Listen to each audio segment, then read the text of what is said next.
Hi everyone, I'm doing this video to show you how you can grow a lot of stuff within a small area. Let me start over here. These are the potatoes. You can see they're very healthy. I'm growing them in potato bags. They're designed for better aeration. They're kind of made of felt and you can reuse them, so it's always good. I made a slight mistake in making them in allowing them to face the sun on one side for too long, so I won't do that again. But other than that, I'm pretty excited about those. Here are some seedlings I still have left. I started them from seed on my windowsill in about February, and here's where they are now. These are the extras, but I always like to keep a few extra in case uh, one of them in the garden doesn't make it, so I can quickly replace them. This is lemon balm, which planted 20 seeds and one of them sprouted. So here's this one. It's a perennial, growing it in this pot. It seems to be doing well since it got warmer out. And with any luck, I'll be able to take it inside in the winter and make some tea out of it. Okay, moving over here. I grew tomatoes here the last 3 years, but they didn't do so well last year because when you grow something in the same place for multiple years, uh, it's not good because it promotes disease. It stays in the soil, so I'm giving this a break. Um, Here you can see I planted flower seeds. This is my bee and butterfly garden. Uh, so it's filled with zinnias and cosmos and all kinds of flowers that will attract pollinators, which is something you want to do in your garden.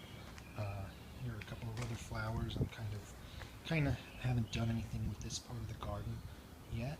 Last year I grew beans here, but this year I haven't really decided on anything. This here is peppermint. It's new. I haven't tried growing this before. It's also a perennial, and I put it in a pot because it can get very invasive, and this will contain it. You can also make tea out of it along with a lot of other things, mint flavored. Here's basil. For those of you who like pesto, just trim off a little bit at the top, and it'll grow and it'll get even bushier, and eventually, hopefully, it'll grow into a big enough bush where after 1 or 2 harvests you have enough to make pesto, or it's great on a caprese salad or with lettuce. This is parsley. This is also new. I haven't used it. I'm not exactly sure how I'm going to use it. These herbs I mostly purchased because they're not easy to germinate from seed. But as you can see, it's growing very nice and healthy in a pot here. Over here is more basil. Over here is lavender, another perennial herb. There are no flowers yet. Hopefully, if I bring it inside and it survives the winter, because you can't keep perennials out in pots, the roots will get too cold and they'll die. So hopefully, if I bring it out again next year, I'll plant it somewhere else in the garden and it'll actually get flowers. Here are some lilies. Again, they will attract pollinators, and under the grating there is one cucumber seed, which a cucumber plant, which I planted. I got another 2, you can see on the ground here and there, and hopefully it will grow up this grating and onto the fence, and they will kind of take off. This part of the garden, I just planted some sunflower seeds.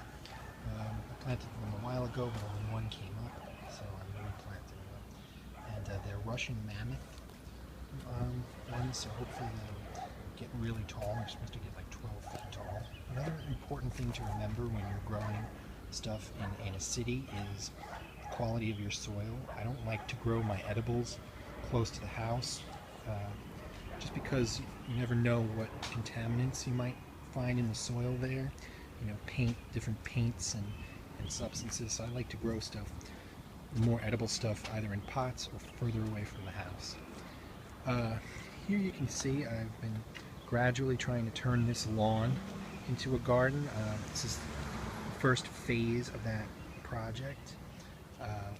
Last year I didn't grow vegetables up here. It was just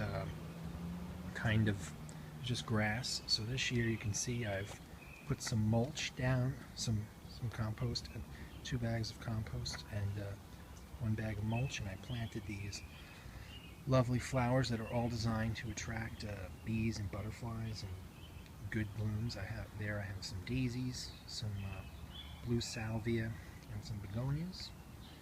And over here you can see the second phase. I'm hoping to put more flowers over here as well. Right now I'm just trying to kill the grass. You can see it's starting to get brown underneath, so I can hopefully rip all of that out and put it there. Here you can see all the compost I've used. I like to use Great Gardens. It's a Long Island compost product, but many local municipalities will have things that do that. It's 100% organic, so it doesn't contain any chemicals. Even the mulch that I've used is from that brand. Sometimes I use Miracle-Gro too. Here you can see I have my tomato garden. I have 4 tomato plants.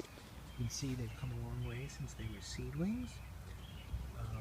Decent size, even the small one, which was eaten by a squirrel a little bit, is doing well. I have 2 basil plants as well, you can see. They're supposed to give the tomatoes better flavor, and they're also just a good companion plant. They mutually benefit each other. And there are some marigolds which keep cats and stuff away. There's some roots that I hacked out of the garden before. It's good to leave them laying around because, you know, they tend to attract decent bugs. This part of the garden I haven't really addressed yet. I just recently weeded it. But those green plants produce nice flowers in the spring in the fall rather, that attract bees and butterflies. It's important to attract pollinators. They're endangered right now, and they're beneficial to your garden. So you want to do your part to help them. And this is a new crop for me as well. I've never grown it before, but it's corn. As you can see, I put it in a 3-2 arrangement that's designed to ensure adequate pollination and space within a raised bed. It's a good process. I looked it up online. I haven't put mulch down yet, but I'm also waiting for some squash to come up. I planted seeds, here and in the corner over there. So hopefully that'll come out. That's mutually beneficial companion planting as well. It'll cover the roots because corn produces very shallow roots that can be easily blown over, and that will protect the roots. So and it'll give me nice squash in the fall. So next phase, probably next year, would be to put maybe 1 or 2 more of these planters up here, and we'll see.